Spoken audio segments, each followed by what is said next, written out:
እንደ ጓደኛ አይደል ካንተ ጋር እንደዚህ ልትገሉኝ የነበረው አብራችሁ ምን ገደልን ታዲያ እኔ እናንተ ታንቁኝ የደረሳችሁት እዚህ እናንተ ምን አልን ከጠላህ አባትን ትገላለህ አባት ልጁን ይገል ጥላቻ ዘርና ብሄር ምንድነው ያለህ አንተ ስለ ጋብቻ ጡቷም ግልጥ ያለ ቂጧም ብልጥጥ ያለ ሴት ትመጣለህ አሁን አንተ የምታምነው ወንድና ሴት የለም መሽኛው እኮ ከተመለጥክ ጸጉርን ታስተክላለህ ጉንጭ ከጎደለ ጉንጭ እንደዚህ ታስደርጋለህ የምንድነው የምጨምርለት ቂጥ ምትቀንስለት ተቃጠልኩ ብላ እኮ ፍርድ ቤት ይዛ የምትሄደው እኮ አቃጠለኝ የምትለው ጸጉሩ አይደል ምን ወር ለምንድነው ሰው በሌላ ሰው ላይ ጎልቶ መታየትን የሚፈልገው ቁሌት ለምንድን እኔ ያላየው ጆሮ ያልሰማው በሰው ልብ ከቶ ያልታሰበ እግዚአብሔር ደግሞ ለሚወዱት ያዘጋጀላቸው በሰማይ ቤት አላቸው ከሰማይም የመጣ አስጌርም የለም ወደ ሰማይ ደም አስጌር የለም ይሄን ሽብሽብ አድርገው እንዲህ የሚሆኑ ሰዎች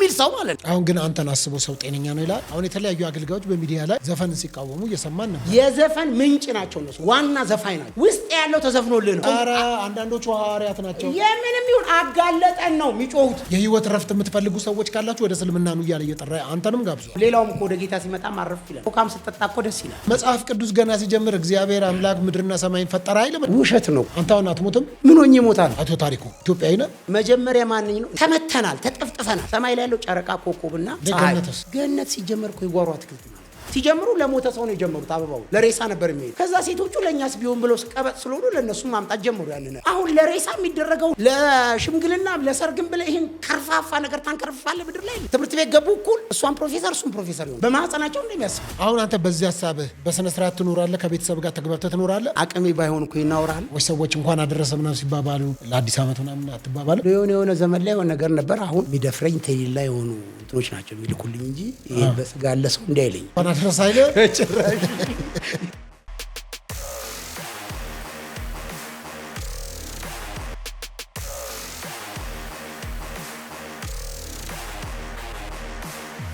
ሰላም ውድ ተመልካቾቼ በመላው ዓለም የምትገኙ ኢትዮጵያውያን ኤርትራውያን እንደምናላችሁ ደህና ናችሁ ወይ የዲቫይን ሾው ነው እንግዲህ ከዲቫይን መልቲሚዲያ ጋር በጋራ የተባበረን የምናዘጋጅላችሁ ፕሮግራም ነው በተለያዩ ሐሳቦች ላይ እንግዲህ በዚህ ፖለቲካዊ መንፈሳዊ ማህበረሰባዊ ጉዳዮችን እንዲሁም የግል ጉዳዮችን ሰዎች እየመጡ ልምዳቸውን ያካፍሉናል እንግዲህ በዚህም ደግሞ መቅረብ የምትፈልጉ በዚህ ስልክ ቁጥር በቀጥታ የጽሁፍ መልእክት በዋትስአፕ ላይ የጽሁፍ መልእክት በመላክ ወይም የድምጽ መልእክት በመላክ ሐሳቦቻችሁን ላኩልን ምናልባት ለሚዲያ የሚሆን ከሆነ እኛ ጋር መታችሁ ሐሳቦቻችሁን መግለጽ ትችላላችሁ እንዲሁም በማስታወቂያ ስራ ከኛ ጋር አብራችሁ መስራት የምትፈልጉም ሰዎች ካላችሁ ልታገኙ እንችላላችሁ በአስር ጽሁፉን ያስሞላልኝ ከአዲስ አበባ ነኝ አብራችሁን ቆዩ ሼር ሰብስክራይብ ላይክ እያደረጋችሁ ሐሳብ አስተያየቶቻችሁን እየሰጣችሁን ስላላችሁ ገንቢ ስለሆነ በጣም አመሰግናለን እግዚአብሔር ይስጥልኝ በድጋሚ አቶ ታሪኩን በዚህ ጋብዣለሁ በባለፈው በዚህ መጥቶ እንግዲህ በብዙ ተወያይታችሁበታል ብዙ ሚዲያዎች እንግዲህ ተቀባብላችሁ ሐሳቡን አቅርቤላችሁ ነበር ዛሬም በድጋሚ በዚህ ጠርቻለሁ ታሪኩ እንኳን ደህና መጣ እንኳን ደህና ተጠበቅ እንዴት አለ ስትጀምርማ ሰላም ነው ስትጀምር ሰላም ነው ያው መጨረሻው ሰላም ነው እሺ አይ ጥሩ እንግዲህ ባለፈው በዚህ ተገናኝተን ነበር በተለይም ደግሞ ከዚህ ከሐሳብ ጋር በተያያዘ በተለይም አንተና ወንድም ተድላ በዚህ መጣችሁ ነበርና አሜሪካም የለም ኢትዮጵያም የለችም በሚለው ብዙዎች በሚዋደቁላት አባቶቻችን ጠብቀዋታል አድራ ብለው የሰሯትን ሀገር የለችም ብሎ እንደማለት ነው ምን አይነት ሐሳብ ነው ምን ጉድ ነው አንዳንዱ ሰይጣናዊ ነው የሚላለ አጋንንታዊ ነው ያለ አለ ከዚህ ማርስ አይደለም ከየት ነው ሁሉ የሚላለ እሱን ተብራራዋለን ጀምር በሱ ይቻላል ምንድነው እሱ ይሄ የለምና አለ ከሚለው ቋንቋ ከላንጉጅ አይደለም ለምሳሌ ኢትዮጵያም አለ አሜሪካም የለም የሚለው ቋንቋ አሜሪካ የሚለው በእንግሊዝኛ ከኤስ ከዜድ ያሉ ፊደሎች ከመምጣታቸው በፊት አሜሪካ የሚባል የለም ስለዚህ አሜሪካ የሚባለው የተመሰረተው ከኤ እስከ ዜድ ባሉ ፊደል አልፋቤት ላይ ነው ፊደሉ ላይ ነው እንጂ ምድሩ ላይ አሜሪካ የሚባል የተፈጠረ ምድር የለም ስለዚህ ላንጉጅ ላይ ነው ኢትዮጵያ የሚባለው ሃሁ ፊደሎቹ ከመጡ በኋላ የተሰጠ ስም ነው ሰንበዲ የሆነ ሰው ኢትዮጵያ ተብሎ ይጠራ ተብሎ ነው ያለው አሁን ደግሞ በዚህ መንግስት አሁን ለምሳሌ ኢትዮጵያ የሚባለው ተቀይሮ የሆነ ስም እናውጣ ብለው ቢሉ ስም ይወጣል ይሄ ስም የሚወጣው ግን ከአፈሩ ከድንጋዩ ከውሃው ከሰማዩ ተነስቶ ሳይሆን ይሄን በኔቸር ካለው ተነስቶ ሳይሆን ከፊደል አንፃር የተነሳ ነው ስም ነው የሚባለው ስም የሚባለው ትክክለኛ ትርጉም ባለፈው እንዳልነው አስማት ማለት ነው ስም የሚባል ነገር አንተን የሚጋርድህ አሁን ለምሳሌ አንተ ዘመን ነፍስ ካወቅ ጊዜ ጀምሮ ሶፎንያስ ነኝ ብለህ ነው ያለው። ነፍስ ካወቅ ጊዜ ጀምሮ ግን አይደለም። ያለ መሆንን የምታውቀው አንተን ከአንገት በላይ ሶፎንያስ መሆንን ያላስተዋወቀው ሰውዬ ቢመጣ ማን እንደሆንክ አያውቅም። ስለዚህ ሶፎንያስ ነኝ ብለህ የኖርከው ማንነት የተነገረህን ሴቭ አድርገህ ነው። ሶፎንያስ ነኝ ተብሎ ከዛ አይምሮ ሴቭ አድርገህ ገባ ውስጥ። አንተ ታሪኩ አይደለም አሁን? በጭራሽ እንዴት ሊሆን ይችላለሁ? አሁን አቶ ታሪኩን የጋበዝኩት አላልኩም እንዴ? ያንተ ነዋ፣ ፕሮግራሙ ነዋ። የፕሮግራሙ ቋንቋ ነው እንጂ እንዳልኩ ሀሁ ፊደሎች ባይኖሩ ታ የምትባሏ ፊደል ባትኖር ኖሮ የለም እኮ ታ ላይ የተንጠለጠለ የፊደል ግጭት እንጂ ይሄ ማንነት የኔም ያንተም ማንነት አንድ አይነት ነው። ህይወት ነው በእኔም በአንተ ውስጥ የሚሰራው። ስለዚህ አሁን ጉዳዩ የኢትዮጵያና የአሜሪካ ቋንቋ እንትን ሳይሆን ጉዳዩ ምድር ነው ያለው፣ ሰማይ ነው ያለው። አሁን እናንተ ቁጭ ብለን እዚህ እያወራን እኮ ካናዳ ሀገር ውስጥ ያለ ሰውዬም እኩል ነው ከኔ አንተ ጋር የሚተነፍሰው። አይ ለምን እነሱ ተኝተዋል፣ እኛ ቁጭ ብለናል። እንደ ቢተኝም ተኝቶም ልቡ ይሰራል፣ ቆሞም ይሰራል። ለዚህ ነው 24 ሃወርስ ልብ እንጂ የሚሰራው 24 ሰዓት የሚሰራ መስሪያ ቤት ይባላል። ምንም የለም ምድር ላይ ውሸት ነው። 24 ሰዓት የሚሰራ ልብ ነው። ተኝተህም ቆመህም። አሁን እንዳልከው ተኝተው እኮ ስራ እየሰሩ አይደለም፣ ግን 24 ሰዓት ስራ እንሰራለን ይባላል። ግን ትክክለኛው ማንነት ያለ መስሪያ ቤት ያለ መሪ ያለ ስራ አስኪያጅ 24 ሃወርስ የሚሰራው በሰው ውስጥ ልብ ነው። እሱ ልብ ደግሞ ኢትዮጵያዊም አፍሪካዊም ካናዳዊም አይደለም፣ ላይፍ ነው። ለእኔም ለአንተም የሚሰራ ለሁሉም የሚሰራ ነው ማለት ነው እንጂ ጉዳዩ ይሄ እዚህ ጋር ያለህበት ምድር የለም እዛኛው ምድር ላይ ያለ ለማለት አይደለም። ቋንቋ ላይ ነው። አሜሪካ የሚባለው ፊደሎቹ እስከሚቀረጹ ድረስ እስከሚመጡ ድረስ የለም እንዴ? አሜሪካ ከአልፋቤቶቹ በፊት አልነበረችም? በምን መንገድ? ኢትዮጵያ አሁን 3000 ዓመት ታሪክ ከዛ ያላት በፊት ስም አልነበረም? አቢሲኒያ ነበራት። እሺ ቀጠል። ኢትዮጵያ ብትሆን ኖሮ እኮ መቼም አይቀየርም ነበር። አሁን ሰማይ ሰማይ ነው፣ ወደ ምድር አልመጣም። ምድር ወደ ሰማይ በኔቸር የለም። በተፈጥሮ ክሬት ሲደረግ ኢትዮጵያ መጽሐፍ ቅዱስ ገና ሲጀምር እግዚአብሔር አምላክ ምድርና ሰማይን ፈጠረ አይልም እንዴ? ምድርና ሰማይ ውሸት ነው እኮ እሱ። ለምን መሰለህ? መጀመሪያ በምለው መላ የተንጠለጠለ ፊደል ነው እሱ። መባት ኖር መጀመሪያ የሚባል የለም። እንደዚህ ጌር አልፋቤት ላይ አሁ ላይ ነው የተመሰረተው እግዚአብሔር። አሁን እግዚአብሔር ብዬ የምልህ እንኳን ቋንቋው ለቋንቋ ለምናወራው ከቋንቋ በፊት ከሰው በፊት አልነበረም እንዴ? እሱ ማን ነው? ቋንቋማ የኃጢአት ውጤት ነው። ከሽና አስጌር ታዲያ ኃጢአተኛ ነው? በኃጢአት ውጤት የሚጠራው ለምንድን ነው? በኃጢአት ውጤት ለምን ይጠራል? ፊደሎቹ ከመኖሩ በፊት የነበረ ሰው ከመኖሩ በፊት የነበረ ክፍል ከሆነ ያን ክፍል በምንድን ነው ኢንተርፕሬት ማድረግ ብችለው? በምን መግለጥ ይቻላል? እሱኛው ክፍል በቦዲ በዚህ ሰውነት ከተገለጠ በሰማይ በምድር ክሬት ባደረገው ማኒፌስት ካደረገ ሪያሊቲው ያ ነው እውነታው። እሱኛው ደግሞ ለሁሉም እኩል ስለሆነ ያንን ክሬት አድርጎ በሁሉም የሚገለጠውን እስላምም ክርስቲያንም ኦርቶዶክስም ጴንጤም ጆባም ኢትዮጵያዊም አፍሪካዊም ይሄ ማድረግ አትችልም። የኔ እናንተ አይምሮ ያንን ይሄ በሁሉም የሚኖር ሁሉን የፈጠረ ለሁሉም የሚኖር ይህን ህያው የሆነውን አይደንቲቲ ዲቫይድድ ማድረግ አትችልም። አሁን ምንድን ነው የሁሉም ሰው በሃይማኖት በብሔር በዘር ቁጭ ብሎ አሁን የሚጮኸው ጩኸት ምንም ለውጥ ያላመጣው ለምንድን ነው? ሰው በብሔር ሲጣላ በሀገር ሲጣላ በሽምግልና ደረጃ ላይ ለምን አልታረቅም አለ ሰው? የማይታረቀው ለምንድን ነው? የሆኑ ሁለት ብሔር ተጣልተው እኔም ሌላ ብሔር ይዤ ከሄድኩኝ መታረቅ አይችሉም። አስታራቂ እኮ ከብሔሩ ከዘር ከቋንቋ ከባህል ፒዩሪቲ ንጹህ የሆነ መሆን አለበት። ከየትኛውም ወገን ያልሆነ ሀሳብ ይዘህ ስትሄድ እነዚያ የተለያየ ሀሳብ አለን የተለያየ ብሔር የተለያየ ሃይማኖት ያለ ስትሄድ ማንጻት ትችላለህ። እነሱ ፒዩሪቲ መፍጠር ትችላለህ። አይ እሱማ አዲሱ ሰው ነው አይደል እንዴ? ከነገር ከቋንቋ ከብሔር የዋጀው የተዋጀ አዲሱ ሰው ነው እሱ እኮ። እሱ ማን ነው? የት ነው ያለው? አዲሱ ሰው ከየትም የት ነው? እስከ ዛሬ አዲሱ ሰው እንላለን። አሮጌ ሲጀመር የሰው ቆራሌው ያለ እንዴ? አሮጌ አዲስ የሚባል ሰው የለም። አዲስ ፍጥረት ነው። አዲስ የት ጋር ነው ያለው? አዲስ የተወለደ አዲስ የተፈጠረ በክርስቶስ ኢየሱስ አዲስ የሆነ አሁን እሱኛው ምኑ ጋር ነው ያለው? ማጋ ነው ያለው? እሱን ለማመንማ ክርስቲያን መሆን አለበት። ዩሲ ክርስቲያን ውስጥ ያለ አዲስ የሚባል ሰው የለም። የክርስቲያን የሚባል ሰው የሚባል የለም። ክሬት ሲደረግ ሰው ክርስቲያንም እስላምም ጴንጤም ጆባ አይደለም። ሰው ነው። ልክ በግ አይደንቲቲ እንዳለው ዘር እንዳለው ስንዴ ዘር እንዳለው በቆሎ ዘር እንዳለው ሰው ዘር አለው። ያ ሰውዬ ፒውር ነው። ያ ሰው እስላም ማድረግ አትችልም። ያን ሰው አይደንቲቲ የለማ እስላም ክርስቲያን ማድረግ አትችልም። ዘር እዛ ሰውነት ውስጥ ምንም ማድረግ አትችልም። ያ ሰው ፒውር ነው። ሰው ሆኗል፣ ዘር ሆኗል። በቃ አይደንቲቲው ሰው እኮ ሰው ነው፣ ግን መጠሪያው ነው። ለምሳሌ እኮ ክርስቶስ ኢየሱስን ይከተሉ ነበረ ሐዋርያቱ በአንጾኪያ ክርስቲያን ተሰኙም ተባሉ ይላል እኮ። የተባሉት ነገር ነው እኮ። ይሄ ማባባል ነው። ከውጭ የተባልከው ነገር አሁን አንተ ሶፎንያስ አይደለም እያልኩ እኮ ነው። አንተ ካልሆንክ እኔ ታሪኩ ካልሆንኩ ክርስቲያን ያለው ክፍል ከየት ተነሱ? ከማን ተነስቶ ነው ክርስቲያን ያሉት? ሲሚላሪቱ ክራይስት እኮ እነዚህ አካይስት ማለት እኮ ነው። አሳይ መሳይ ነው። እሱም ሲበጠብጠን ነበር፣ እንዲህ ሲያደርገን ነበረ፣ መንግስታችንን ሲያፈርስ ምናጭ ሰቅለውታል አይደል? የእሱ አይነት ናቸው ብሎ እኮ ስድብ ነው እኮ የሰደቧቸው እኮ። አሕዛብ ናቸው እኮ ደግሞ አሕዛብ ማለት በእግዚአብሔርም በክርስቶስም ማያምኑ ሰዎች ያወጡት ስም እኮ ነው። ድንቁርና ከውጭ የሚነገር በአጠቃላይ እኮ ሞት ነው እኮ። ሰዎቹን እንዲህ ናቸው፣ ሲሚላሪቱ ክራይስት የእሱ አይነት ላይፍ ስታይል ያላቸው ናቸው። እሱን ያልተቀበሉ ሰዎች ናቸው እኮ ስም ያወጡላቸው ለነሱ። አንደኛ ነንም አላሉ፣ አንደኛ አይኮንም እኮ ተሰኙ ነው እኮ ወይም ተባሉ ነው የሚለው እኮ። ተባሉ አሉባልታ ነው ይሄ። አሉባልታ ይዘህ ትኖራለህ። ባሉባልታ ነው እንዴ ትኖረው አንተ? ክርስትና አሉባልታ እኮ ነው። በቃ ሰዎቹ ገስ አድርገው ገምተው በቃ ያንን አልፈለጉትም፣ ክርስቶስን መቀበል አልፈለጉም፣ ሰቅለዋል፣ ገለዋል። ስለዚህ ቀጥለው ደግሞ የእሱ አይነት ሆኖ መጡባቸው። የእሱ ዘር ናቸው፣ የእሱ አካሄድ ናቸው ብለው ሲሉ ክርስቲያን ብለው ሰደቧቸው። ስድብ እኮ ነው። አሁን መናፍቅ ነው የሚባለው በዚህ ዘመን ማለት ነው። መናፍቅ ነኝ ብለህ አውጥተህ ትሄዳለህ እንዴ? አንድ ሰው ያንተ ሀሳብ ካልተመታው እኮ ጨለማ ነህ፣ ሲኦል ነህ። 666 ነኝ ይላል። 666 ነኝ እንዴ አንተ ሰው አይደለም። እሱማ ባለፈው እናንተም ባቀረብኩት እኮ ይኸውልህ አንተና ተድላን እኮ መጥቶ እነዚህ ኤቲስቶች ናቸው 666ቶች ናቸው እንዴት 666ን ቁጭ አድርገህ ታወራለህ ያለኝም ሰው አለ። አንድ ይሄን ያላለ። ሌላው ደግሞ የሚገርም ሀሳብ ነው። እዚህ ኢትዮጵያ ውስጥ ያልተደፈረ በምድር ላይ የሚገርም ሀሳብ ነው ብሎ ደግሞ ኮመንት የሚያደርጋል እኮ። ከሁለቱም ውጭ ነኝ እኔ። ያ ሰውየው የሚለኝ እዚህ የሆነ ጽሁፍ የጻፈው ነኝ እንዴ ወይ ደግሞ ያ የሚለኝ ነኝ። ሰውየው ያ ኮመንት የሚያደርገው ሰውዬ እኮ እኔ ነኝ፣ እሱም ደግሞ እኔ ነው። ዘሰይም ነን። ስለዚህ እኔ እናንተ አሁን አንድ ነን። አንድ ነን የሚለው ቃል ራሱ አይገልጸውም እኮ። እና ምንድን ነው እኔ እናንተ? ከዛ በላይ ነን። በቃ አንድ አንተ አሁን ጠቆር ትላለህ፣ እኔ ቀላል አለው። በምንድን ነው አንድ ምን ሆኖ ነው? ጥቁርና ቀይ የኬጂ እኮ ነው። ቀለም እኮ ኬጂ ነግረው ነው ጥቁርና ነጭ። ከአንተ አንጻር እኮ ነው። አንተ ባትኖርስ እኔ ጥቁር ነኝ? አንተ እኮ ነው አፍጠጠ ቀይ ነኝ ብለህ አሁን እኔ የምለካኝ መለኪያው እንኳን አንተ ጥቁር ነህ ያየው። በምን ከማን አንጻር? ከኔ አንጻር ጥቁር ነህ። ስለዚህ አንጻራዊ አይደለም። በቃ አንተ ያንተ መጠሪያ ጥቁር ሰው ነህ። እሺ ነው። አሁን ለምሳሌ ይሄን እስክሪፕቶ አልኩኝ እኔ። አንተ ምንድን ነው የምትለው? እስክሪፕቶ ነው። እሺ ይሄንኛው ጥቁርና ነጭ ነው ሐሳብ።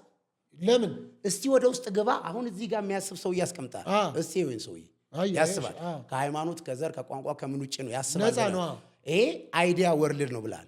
አንድ ደረጃ ነው። ከቦዲ ወጣ ማለት ነው። አሁን ስለ ቦዲ አናወራም ወይ አንገቴ ላይ ስለማስረው ወይ ስለ ቆብ ስለ ጨርቅ። ይሄ ከውጭ ካለው ከቁሳ ይነግርሃል። አንድ ሰው ቆብ አድርጎ ካየ ሙስሊም ነው ትላለህ። በራባውን እንለፍ። አንድ ሰው አንገቱ ላይ ቅርና መስቀል ካረገ ኦርቶዶክስ ነው ትላለህ። መገለጫ እንለፍላቸው እስቲ። አሁን እነሱ እንዲነን አሉ አይደል?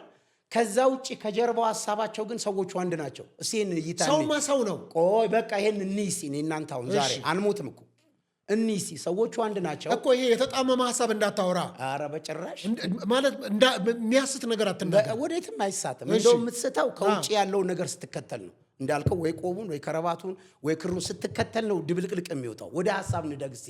አንተ የሚዲያውን ቀይራለሁ ሌላ አረጋለሁ ብለህ አምጥታ ወደዚህኛው ሐሳብ እስቲ እንምጣ። ይሄ ወደ ስፕሪት ወርልድ ስትሄድ ከነጭራሹ ምላስ አይንቀሳ አፍ አያወራ። አሁን ለምሳሌ እኔ አሁን በዚህ ሐሳብ እየቀጠልኩ መጨረሻ ላይ ወደ ዓለም አውራት ነው የሚሄደው። አፍ በትክክለኛ ቦታውን ያገኛል። አፍ የተፈጠረው ለመብላት እንጂ ለማውራት አይደለም። ለመብላት ነው። ለማውራት አልተፈጠረም። ወሬ የተጀመረው በሰው ውስጥ ክፉ መንፈስ ከገባ በኋላ ነው። ዘፍጥረት 3 ከዛ በፊት ምንም አያወሩ። ምንም ብሎ አቅም አዳም ምንም ብሎ አቅም አያወሩ። እዝጌሩም አያወራ፣ ሰዎቹም አያወሩ። ለመጀመሪያ ጊዜ ወሬ የተፈጠረው በአዳም ሰው ኃጢአት ሲገባ አዳም ወዴና አለ እዝጌሩም ለመጀመሪያ ጊዜ። ለምን ከመጀመሪያስ ይሄንን በበላችሁ ጊዜ ሞትን ትሞታላችሁ ብሎ አላወራቸውም እንዴ? በምን በአማርኛና በቋንቋ ነው እንዴ? እሱኛው እኮ ከዛ በኋላ ተጽፎ ነው እንጂ ከዛ በፊት አንዳንዶች ሲናገሩ ነበረ። ምን ብለው? አማርኛ አልነበረ አይደለም። በአዳም ዘመን የነበረ ቋንቋ ይሄ ነው ብለው የሚናገሩ እኔ ሚዲያ ላይ መታወሩ ግምት እኮ ነው እሱ። እኔም እኮ ማዕት እላለሁ። እኔም 7 ሰማይ አለ ብያለሁ እኮ እዝጌሩ ሳይፈጥር። እዝጌሩ የፈጠረውን አሁን ቅድም እንዳልከው ሰማይና ምድርን ፈጠረ ነው የሚለው። በሰማይ ላይ ጨረቃ ኮከብ አደረገ። ከዛ በላይ ሰማይ አልፈጠረም። በፍጥረት ውስጥም የለም። ሲኦልንም አልፈጠረም፣ ምንም አልፈጠረም። ግን ክርስቲያኑ 3ኛ ይላል፣ ሌላው ደግሞ ሃይማኖት ደግሞ 7 ይላል። ስለዚህ ይህንኛው ኢማጂን የራስ 7 ሰማይ አለ ብሎ ስላለ ሰውየው 7 ሰማይ አለ እንዴ? መብቱ ነው ያን ማለት። ግን አለ ወይ 3 ሰማይ አለ ወይ? የሌለ እኮ ጉድ ነው እኮ የሚነገረ። ስለዚህ ጉዳዩ ምንድነው? ሐሳብ ዓለም። አሁን እንዳልከው ሐሳብ ዓለም አለ። ቀጥሎ ደግሞ ወደ መንፈስ ዓለም ስትሄድ መንፈስ ለምሳሌ የብደት መንፈስ ወደ አንተ ቢመጣ ወደ አካልህ ያንተን አፍ ያንተን ትምህርት ያንተን እውቀት ያንተን ባል ያንተን ሚስትነት አያቅልህም። ጨርቅን አስወልቆ ያሳብዳል። ወደዚህ ስታድግ ሐሳብ ከሆነስ ትሞግተኛለህ። ይኸው ሐሳብ ላይ እየሞገት ነው ያለው። ወደ መንፈስ ዓለም ስትሄድ መንፈስ የራሱን ፍቃድ ያደርጋል እንጂ የኔ እናንተን ሃይማኖት ፕሮግራም እኔ እናንተ ያለንበትን ስቴት አያማክረንም። ስፕሪት ማለት ዶሚኔት የሚያደርግ ነው አለ። ግን እሱስ አለ ድብና አድርጎ ነው እንጂ ያለው ግን ሃይማኖቶች የሚሉት ሴጣን፣ ሃይማኖቶች የሚሉት እዝጌር አይደለም። ሃይማኖት የሚለው ሴጣን አለ። ስፈልግ ሌላው ወዳጄ ነው ይላል፣ ወንድሜ ነው ይላል፣ ሃይማኖት አላቸው ይላል፣ ይገረዛል ይላል፣ ክርስትና ይነሳል ይላል ሴጣንን። ሌላው ደግሞ አብሮን የሚሰግዳለ ወንድም አለ። ሃይማኖት የሚለው ሴጣን ራሱ የተለያየ ሴጣን ነው። እዛኛው ጋር ስትሄድ ክርስትና ስትል ሴጣንን እናባረራለን፣ እናፈርሳለን፣ እንወጋለን ነው። ሌላኛው ጋር ስትሄድ ደግሞ ወንድምም እህቴም ነው ይልሃል። ይሄ በፕሮግራም በአይምሮ የተፈጠረው ሴጣንም እዝጌርም ውሸት ነው፣ ፌክ ነው። ሴጣን ወንድሜ ነው እህቴ ነው አትለውም። የራሱን ሐሳብ የሚያደርግ ነው። ካለም ስፕሪንት ቢንግ ማለት ከኔና ካንተ ሐሳብ አይወስድም። የራሱን ሐሳብ አምጥቶ ይገዛል። በቃ አለቀ። ሲገዛ የራሱን ሐሳብ ሊያሳብድህ ከሆነ ሊያስገድልህ ከሆነ ምን ሊያደርግህ ከሆነ አያማክርህም። ቆይ ልጆች አሉ፣ ሁለት ልጆች፣ እነሱን አስተካክለ ምን ብለህ ነው ከሌን ምገልልኝ አይልልም። የሚገለው ማንነት ከመጣ ይዞ ነው የሚሄደው። ድራይቭ ያደርጋል ነው በቃ ድራይቭ ያደርጋል። ያንን ማንነት ክርስቲያን ነው፣ እስላም ነው፣ ጴንጤ ነው፣ ጆባ ነው፣ ኢትዮጵያዊ ነው፣ አፍሪካዊ ነው ማለት አይችልም። ስፕሪት ፒውር ነው፣ እንደው ንጹህ ነው። ሲይዝህ ይዛል፣ ይቀጥላል። ክርክሩ ያለው ምን ላይ ነው? እሱም ደግሞ ከምን አንጻር ነው? ሃይማኖትም ባህልም ፖለቲካም በለው ምንም በለው ዓለም ላይ ያለው የእግር ኳስ ተጫዋቾች በለው ምን በለው በአጠቃላይ በብር ላይ የተመሰረተ ዓለም ነው ያለው። ብሩ ባይኖር አንድም እግር ኳስ ተጫዋች ዓለም ላይ አይኖርም። አንድም የሃይማኖት መሪ አይኖርም። አንድም ሃይማኖት አይኖርም። ፖለቲካ ምንም አይኖርም። ፋውንድ ያደረገው ምድር ላይ ፋውንድ አድርጎ የተቀመጡት እነዚህ የምትላቸው ከተማ የሚባሉ ትላልቅ ዓለም ኢንዱስትሪ የምትለው ምንም በዘፋኝነት ባርት ዓለም ላይ የምትለው መሰረቱ ብር ነው። ይሄ ብር ባይኖር ምንም ጨዋታ የለም፣ ምንም ነገር የለም፣ ምንም የለም። ያ ብር ሃይማኖትማ ከብርም በፊት ነበረ። በምን አሁን የተመሰረተ ሃይማኖት በአጠቃላይ ምን ላይ ነው? መሰረቱ ምንድን ነው? በእግዚአብሔር ቃል ላይ በእግዚአብሔር ቃል ላይ ነው። ታዲያ ብሩ ባይኖር ምንም ነገር መግዛት አትችልም፣ ምንም ነገር መገንባት አትችልም፣ ምንም መሰብሰብ አትችልም። ሰውየውም እዛ ጋር ፎቶውን ለጥፎ ምኑ ለጥፎ ወይ ደግሞ ይሄን ነገር አድርጎ አይገባም። ይዘጋል እኮ ብር ሲጠፋ። ምኑ ነው የሚዘጋው? ተከፈተ የተባለው ሃይማኖት ድርጅት ይዘጋል፣ ይተዋል እኮ አላዋጣኝም ይላል። አንደኛ ከፈተም ተብሎ የሚባለው ሰውየው ነው የሚከፍተው እኮ። እዝጌር ሲጀመር አንደኛ ምንም ነገር አያስፈልገውም። ይሄ ሪል የሆነው ሰማይ ምድርን ፈጥሮ ሁሉ በሁሉ የሚኖር የሃይማኖት ድርጅትም ምንም በለው ምንም አያስፈልገውም። የቁሳቁስ ድንጋይ ይህችን ህንፃ ገንብተህ እዚህ ውስጥ ልታኖረው ነው? ሰማይና ምድር ሰማይ ነው እኮ ምድር ሁሉ ጣራው ሰማይ ነው፣ ምድሩ ወለሉ ደግሞ ቦታም የለውም መለኪያ ማለት ነው።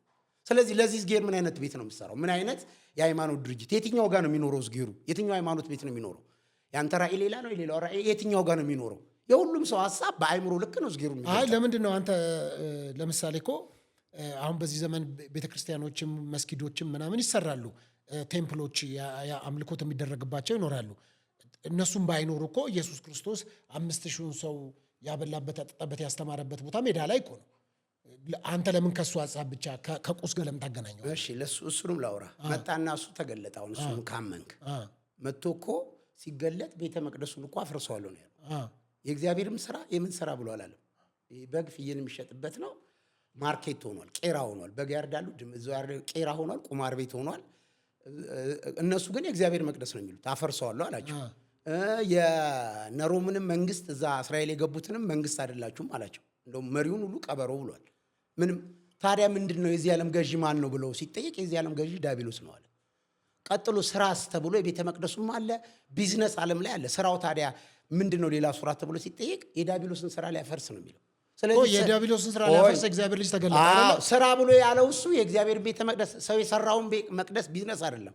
ሰውን ከእግዚአብሔር የለየ እግዚአብሔርን ከሰው የለየውን ስራ የዲያብሎስን ነው ስራ ብሎ ያለው። የዚህ ዓለም ገዥም ብሎ ያለው ዲያብሎስን ነው።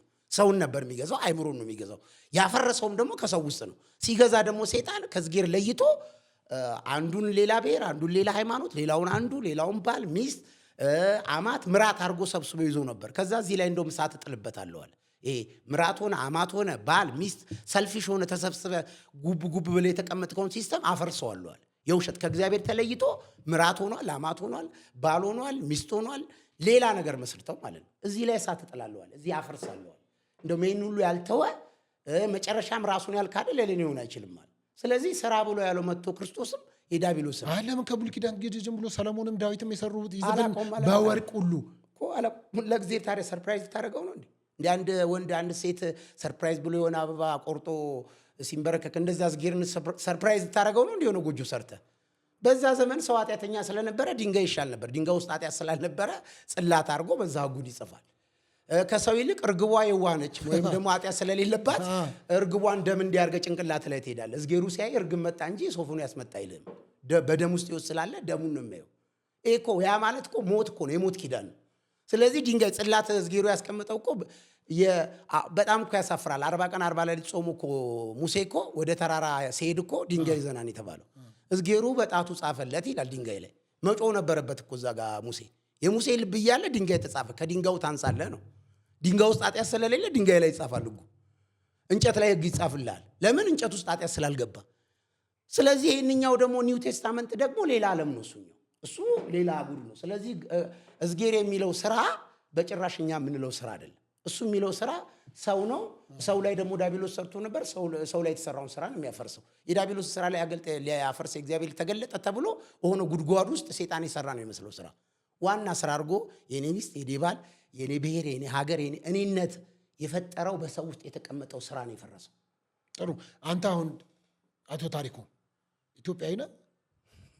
እንኳን ኢትዮጵያዊ ታሪኩ አይደለም እኮ አሁን ይሄ ዝም ብለህ ለሰው አይምሮ ለሚባለው የለም ለዛ ማንነት ብለህ ለምታወራው ቋንቋ እንጂ አሁን እኔ እየካድኩ እየተፈላሰፍኩ አይደለም።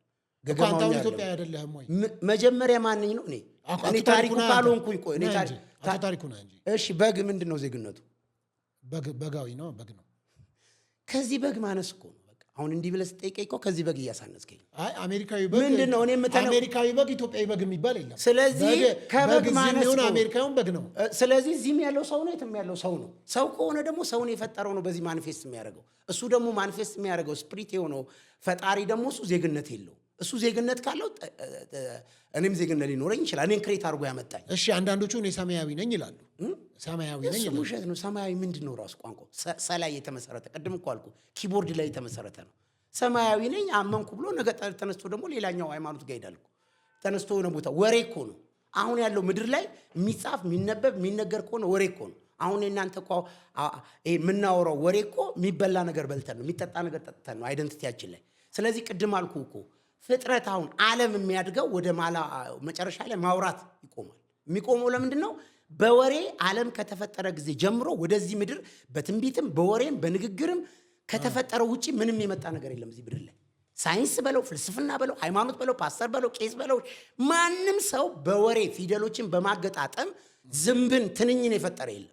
ዝንብን እንኳን የሚፈጥረው ቆሻሻ ነው። እስቲ ከምድር ከተፈጠረ ጊዜ ጀምሮ እኔ ተንብዬ እዝጌር ከፈጠረው ውጪ ሌላ ነገር አምጥቻለሁ የሚል ወደዚህ ምድር አስገብቻለሁ የሚል የገባውን ነገር ነው ፎርም እያስደረክ ቤት እያረክ መኪና እያረክ የሆነ ነገር ያለውን ብረት እየቀጠቀጥ ፎርሙን እየቀያየርክ ሌላ ነገር ታመጣለህ እንጂ በወሬ በንግግር በቋንቋ ወደዚህ ምድር አንዳች ነገር ያመጣ ማን አለ? በምድር ላይ ምን አለ? እዚህ ምድር ላይ መጀመሪያ በኔቸር የሌለ ነገር በመፈጠር የሌለ ነገር አሁን አምጥቻለሁ የሚል ክፍል ምን አለ?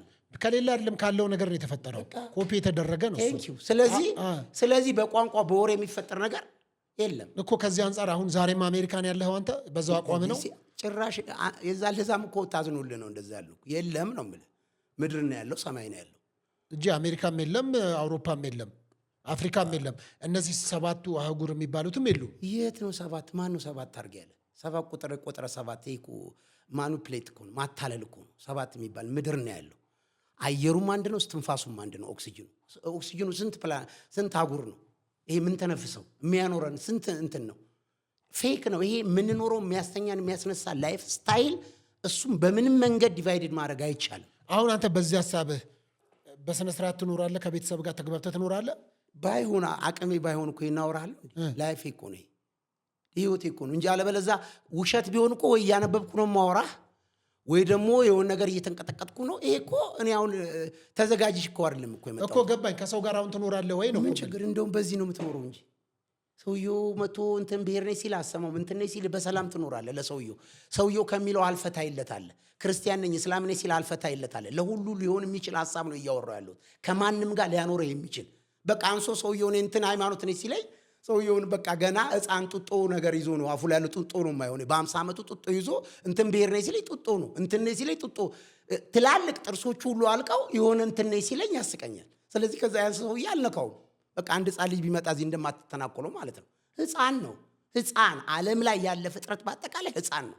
ቅድም እኮ አልክ አሜሪካዊና አውሮፓዊ ነኝ አፍሪካዊ ነኝ እንትን ዜጋ ነኝ ሲል ወረቀት ነው የሚያሳየው። አሜሪካዊ ነኝ ለማለት ምን ነው አሜሪካዊ በለው ውስጥ ወረቀት ነው የሚያሳየው። ሌላ ምን አለ? ከዚህ እኮ ኢትዮጵያዊ ነኝ ብለህ ይዘህ የሄድከውን ፓስፖርት ያንኑ ተቀብለው እዛው ወረቀት ላይ ያንን ተቀብለው የዚህ አይነት ወረቀት አሜሪካዊ ብለው ይጽፉልሃል። አሜሪካዊውን ብለህ ትዘላለህ ወደ ላይ። አንተ ልብ ላይ አይምሮ ላይ ምን ላይ ይጻፍ አይደንቲቲ ውስጥ የለም። ከዛ ሰውየው አሜሪካ የሆንኩ ብሎ 5 ዓመት 10 ዓመት 20ኛው ዓመት ላይ ይታነቃል። 20ኛው ዓመት ላይ ከፎቅ ላይ ይጥላሉ ራሳቸው። ከዛ ሬሳ ይመጣል። በብዙ ሺህ በብዙ ሚሊዮን ብር ወደዚህ ይመጣል ካርጎ ተደርጎ ሬሳ። ለምን ሄደህ አሜሪካ የምትሆን ይመስላል? አትሆንም። ወረቀት ላይ ነው የሚጻፍልህ። ሄደህ አውሮፓ የሆነ ጀርመናዊ የምትሆን ይመስላል? ሄደህ የሆነ አገራዊ የምትሆን አትሆንም።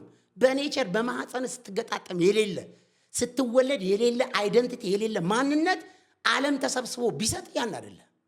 ለምንድን ነው ሰው ፕሮፌሰር ሆኖ የሚጨንቀው? ለምን ፕሮፌሰር ሆኖ ይታነቃል? ለምን ፕሮፌሰር ሆኖ ይሞታል? ሰውየው በማንነቱ ፕሮፌሰር አለ። ፕሮፌሰርነቴን አስጠብቃለሁ ሲል አይደንቲቲውን ያጣል። ክርስቲያን ነኝ ለክርስትና ሞታለሁ ሲል ሰውየው በማንነቱ ሲፈጠር ክርስቲያን አይደለም። ለክርስቲያን ይሞታል እንጂ ክርስቲያን ለሱ አይሞትለትም። ለማንነት እስላም ነኝ ብለህ በእስላም እየኖርክ ለእስላም ማንነት አንተ ነው የምትሞትለት። እስላም ለአንተ አይሞትልህም። ለምን? በአይደንቲቲ ውስጥ የለማ። ለወንድነቴ እኮ አልሞትም። ወንድ ነኝ ብዬ እኮ አናውንስ አላረግም። ወንድነቴን አረጋግጡልኝ ብዬ ኩነትን ምናምን ምንድን ነው የሚባለው? ኩነት ምንድን ነው የሚባለው? የልደት የምታረጋግጥ እዚህ ሂጅ ወንድነቴን አረጋግጡልኝ አልልም። ሰውነቴን አረጋግጡልኝ አልልም። ሰውነትን ምንን ይሄ በኔቸር የሌለን ነገር ነው። አረጋግጡልኝ ሁሉ ቦታ የምታረጋግጠው ሰውነቴን ብለህ በየቀበሌው በየወረዳው በየምን ሄደህ እኮ አታረጋግጥም። ይሄ አንደኛ እንደዚህ አይነት ሐሳቦች ለዚህ ነው። ለምሳሌ ቅድም ስናወራ እንደነበረው ከሚዲያ አንጻር እንኳን ባወራ የኛ ሀገር ሚዲያ ምንድን ነው? ክርስቲያን ዩቲዩብ ይባላል፣ እስላማዊ ዩቲዩብ ይባላል። ዩቲዩብ ሚዲያ አንደኛ ዩቲዩብ ማለት ራሱ ዩቲዩብ ማለት ራሱ የቆሻሻ የሚያልፍበት ቲዩብ ማለት ነው። ራሱ ቆሻሻ እነሱም ደግሞ ነግረው ነው የሚያሰሙ። ደስ የሚለው ጌታ ይባርካቸው። ዩቲዩብ ነው ብሎ ቆሻሻ ማስተላለፊያ ነው የምንለቅልህ ተብሎ እዛ ውስጥ ያንን ማንነት ክርስቲያን ታደርገዋል፣ ያንን ማንነት እስላም ታደርገዋል፣ ያንን ማንነት ኦሮሞ፣ አማራ፣ ትግሬ አድርገህ ነው ሚዲያ የምትሰራው። የኛ ሀገር ጠቅላላ ሚዲያውን ሲሰብስብ ይሁን ተሰብስበው የተቀመጠ ገለባና እንክርዳድ መቃጠል አለበት። እንደገና ለዚህም ለሀገርም አሁን የማወራው በምንም ነገር ቢተረጎም ማንም ሊሰማው የሚገባ ድምፅ ነው። ማንም ማለት ነው። ጉዳዩ እዚህ የተወሰነ ቋንቋ አማርኛ ሆነ እንጂ ይሄ ቢተረጎም ማንም ከላይ እስከ ታች ምድር ላይ አልሰማም ሊል የማይችለው ድምፅ ነው። ለፍጥረት ለሰማይ ለምድር ለድሚት ኦፍ ሳይቀር የህይወት ስርዓቱ አንድ ስለሆነ ሁሉም ይሰማው። ስለዚህ ምንድን ነው ያለን ሚዲያ ሀገራችን ላይ? ምን አይነት ሚዲያ ነው ያለን? ክርስቲያን ለክርስቲያኑ፣ ኦርቶዶክስ ጴንጤ የሆነ ሹልሹል ነገር ይዘህ ለሆኑ ህብረተሰቦች አሁን ትናንት ማታ የሆነ ሚዲያ እያሳዩ ነበር። እዚህ ሀገር ሐዋርያ ምናምን የሆነ ሰው ነው ሌላ ሀገር ሄደው ሁሉ ሰዎች ይዘው እያስጨነቁት ምናምን እያሳዩ ነበር። ሆነ ቤት ነበርኩ ደብረ ዘይት ማለት። ከዛ በጣም ነው ያዘንኩት። ከምር ሶፎንያስ በጣም አዘንኩ። ሐዋርያነቱ እሱ ለሰበሰባቸው ሰዎች የሆነ ህንፃ ውስጥ ነው ሐዋርያ የተባለው። ለካ ለምድር ለፍጥረት አይሆንም። ለካ እነዛ ሰዎች ለሚጠይቁት ሐሳብ መመለስ የሚችልበት አይደንቲቲ የለው። ሰውየው ተሰብሮ ኑሯል። አንተ ሐዋርያነቱም አልበቃ ብሎ ደግሞ ጭራሹኑ የሆኑ ሰዎች የሚጠልዙትን ኳስ መለያ ለብሶ ቆሞ አየሁት ማለት ነው። አዘንኩ እኔ በቃ ምንድን ነው እሱ? አንተ የሆነ ቀን እንኳን ሆነ ቦታ ስገባ አይረዳህም? ለዘመናት ለ30 ዓመት ለሆኑ ሰዎች የሚሆን ሐሳብ ብቻ እዛ ጋር ስላጨበጨቡልህ ሆነ ነገር ስላሉልህ ለነሱ ሐዋርያ ነኝ ብለህ ተቀምጠህ የሌለ ሐዋርያ የሌለ በዛ ቅድም እያወራለሁ የሌለ ፓስተር የሌለ ነብይ የሌለ ምናምን ተዘርቶ እኮ አይበቅልም። ሐዋርያነት አይሰራም ማለት ነው። አንተ ከሰበሰብካቸው ሰዎች ውጪ ስትሄድ ሐዋርያነት አይሰራም፣ ፓስተርነት አይሰራም። ለካ እዛው ቤት እዛው ኩሽና ውስጥ ነው የሚሰራው። ለምን ድንገት ያዙት? ምን ያርግ ታዲያ? ድንገት ያዙት አይደለም፣ እኔ መያዙ አይደለም። እና ሪል ቢሆን አሁን ለምሳሌ ከሃይማኖት ከብሔር ከዘር ከፖለቲካ ውጪ ጀነራል ግሎባል የሆነ ማይንድ ቢሆን ኑሮ መጀመሪያም ሰውየው በዛ ነገር ውስጥ አይገኝም። አሁን የማንም ሰው ቢያገኘኝ አሁን ለቲቪት ለምናምን አለ ለማንም መልስ ልሰጥ የሚችልበት ማንነት ነው ያለኝ። እነዛ ሰዎች ባገኛቸው ሲጀመር አንደኛ የሚሉትም ብሔር አይደሉም፣ የሚሉትም እንግሊዛዊ አይደሉም፣ ምን አይደሉም። ሰውነቱን ሊያወራ የሚችል ማንነት እዛ ጋር ስታወራ ሰውየው ምላሱ ምኑም ይያዛል። አንተ ግን ዘመንን ክርስቲያን ነኝ ብለህ የሆነ ብሔር አማራ ነኝ ብለህ ወይ ትግሬ ነኝ የሆነ ነገር ነኝ ብለህ ኖረህ ያን ያልሆነ ክፍል ሲያገኘህ ትሳቀቃለህ። ኃይል አይኖርህም። ግን ማንነቱስ ምን ልትሆን ነው? መለያ ማለት አሁን ለምሳሌ እኛ ኖርማል ይመስላል ዴዝ ማለት ነው። ይሄ ሰውን ከእግዚአብሔር ለየ ማለት ነው። ክፉ ኃጢአት ሲገባ አይደል? መለያ ማለት ዴዝ ማለት ነው።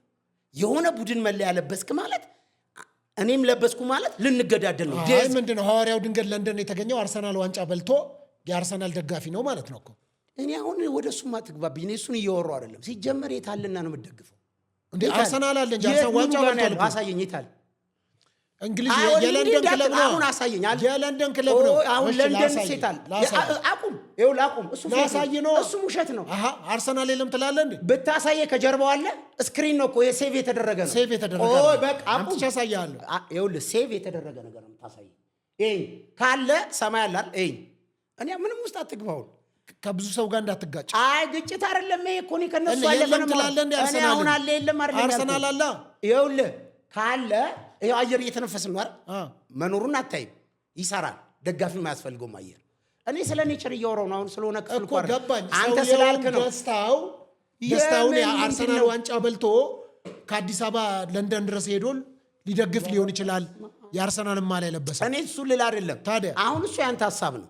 እኔ ልል የፈለግኩት ይሄን ተረዳኝ በንጹህ አሁን ይኸውልህ ከበደም ይሁን አየለ ኦርቶዶክስም ይሁን ጴንጤ ጆባ ስትለይ መለያ ስትለብስ እኔና ሀሳቤን ተረዳኝ። አሁን አንተ ያለው እኔን ፕሮግራሙን ተው። ሀሳቡ ግን ገደለኝ ነው የምልህ። እኔን ካንተ ለይቶኛል። መለያ ማለት መግደል ነው። ነገ በዚህ ተነሳስተን እንገዳደላለን፣ በዚህ ተነስተን እንተናንቃለን። እሱማ እዚህም ሀገር የአርሰናልና የማንቸስተር ደጋፊ ተብሎ ይደባደባል፣ ይገዳደላል። ሚስቱን ይፈታል። ልጁ ብዙ ትዳር እየተበተነ ነው። አሁን ኳሱ ላይ አይደለም ችግር ያለብኝ፣ ከዛ በስተጀርባ አለ። ሃይማኖትን በለው ኳስን በለው ምንም በለው የታል ዛሬ ላይ ነው ያደረገው ነገር። አሁን ሰውየው ሄዶ ሊደግፍ ነው። ለምን ቢደገፉ ሲጀመር በራሱ የማይኖር ነው፣ ፓራሳይት ነው። እኛ ሲጀመር ምንድን ነው ያስ ኳስ ነው ወይ? አሁን ከሌ ቡድን ያለው ምንድን ነው ተሰምሮልህ፣ በዚህ በኩል ተሰምሮልህ፣ ዙሪያው ተከቦብህ የሆነ ብረትና የሆነ መረብ ቆሞ ከዛ ውጭ እንዳትደረገ ከዚህ ከአፍሪካ ሀገር ድረስ ተሸጦ ሄደ እዛ ጋር ወደ ከመስመሩ ወጣ ስትል ትሞታለህ። ፊሽካ ይነፋብሃል። የምትበላው ምግብ የምትጠጣው ምግብ የሆነ ካምፕ ውስጥ ትገባለህ። ምንድን ነው እሱ ራሱ ሲስተሙ ምንድን ነው ራሱ? አንተ ነፃ እንደፈለገ ልትኖር እኮ ነው። እንደፈለገ የሚኖር ሰውዬ አሁን እስር ቤት ሰው ይገባል እኮ ይቆለፍበታል ከውጭ እስር ቤት ነው። በዚህ ጋር ይወጣል፣ ከተፈቀደለት ቦታ ሄደ ምናምን። ይሄ እኮ እስር ቤት ነው። ሊያዝናንም አይችልም፣ ደስ ሊያሰኝም አይችልም። አይምሮውን ኳሱን እያየ እኮ ሄደ እኮ ኳሱን ሊያዘው ብትል ቲቪ ላይ አትይዝም እኮ የለም እኮ። አሁን ይህን ብከፍትልኝ እኮ ሄደ ሊያዘው ብትል አትይዘውም የለም። ምንድን ነው ጉዳዩ? ዓላማው ምንድን ነው? በኳስ እንዲህ ከሆነ በሃይማኖት እንዲህ ከሆነ በብሔር እንዲህ ከሆነ የሚያገዳድለን ነገር አንድ የሆኑ ሚስጥር እንዳይገባን ተደርገናል። አዚም ነው ይሄ ፕሮግራም ነው ላችን ለጭሰራ እኮ። በዚህ አጋጣሚ ለአርሰናል ደጋፊዎች በኢትዮጵያ ላሉ እንኳን ደስ ያላችሁ በላቸው። ከ22 ዓመት በኋላ ዋንጫ በልተዋል። ምኑን አርሰናሎች 22 ዓመት ምን ሲያደርጉ 22 ዓመት ጠብቀው ከ22 ዓመት በኋላ 22 ዓመት ሳይሆን የተጫወቱ ለታ ኳሷ ወደዚህ ነው ወደዚህ ስትመታ ድንገት ገብታ እንጂ 22 ሙሉ ተዘርቷል። 22 ዓመት ሙሉ ዘርተው ፍሬን የበሉት ታዲያ 22 ዓመት ተጫዋች ሲያሰለጥኑ የለም ውሸት። አሰልጣኙ ተቀይሯል። 22 ዓመት የጠበቀ አርሴናል ተጫዋች አለ። ከ4 ዓመት በላይ ተጫዋቹ እዛ ይቀመጣል። ውሸት። 22 ዓመት የተቀመጠ እግር ኳስ ተጫዋች አለ። ደጋፊው አለ። ምን ደጋፊውም እኮ አሁን ጉዳዩ ምን መሰለህ? አሁን የመደገፉ ያለ መደገፉ ጉዳይ ሳይሆን 22 ዓመት የምትለው ነገር ተክለኸው አንድ ዛፍ 22 ዓመት ቆይቶ አፍርቶ ቢሆን ሪል ነኝ የምትለኝ ይቀበላሉ። የዛን ለታ በዛ ጊዜ ተደርጎ በቃ ኳስ 22 ሰው ሲጠልዛት አንድ ነገር ለ22 ሰው እኮ 22 ኳስ ነበር የሚያስፈልገው። የምን ስስት ነው? የምን መከራ ነው? 22 ነገር የሆነች ድቡልቡል ነገር አስቀምጠው ወዲና ወዲ መጠለዝ ጥበብም አይደለም። እዛ ቦታ ሄዳ ስትጨነቅ ኳስ ወደ ሆነ ቦታ ስትመጣ ሄዳ ታርፋለች መረብ ላይ። ማን የጠበቀው 22 ዓመት እዛ መረብ ላይ እንድታርፍ? የዛሬ 22 ዓመት ነው ያቺ ጎል ትገባለች ተብሎ የተጠበቀው። ድንገት የሚሆን ጉዳይ ነው ይሄ። ደግሞ አንተ አላየህም ወይም ደብረ ዘይትም ሄደህ ከሆነ አዲስ አበባም ከሆነ የዋንጫ አርሰናል ዋንጫ ያረጋገጠ ቀን ጭፈራውን አላየህም?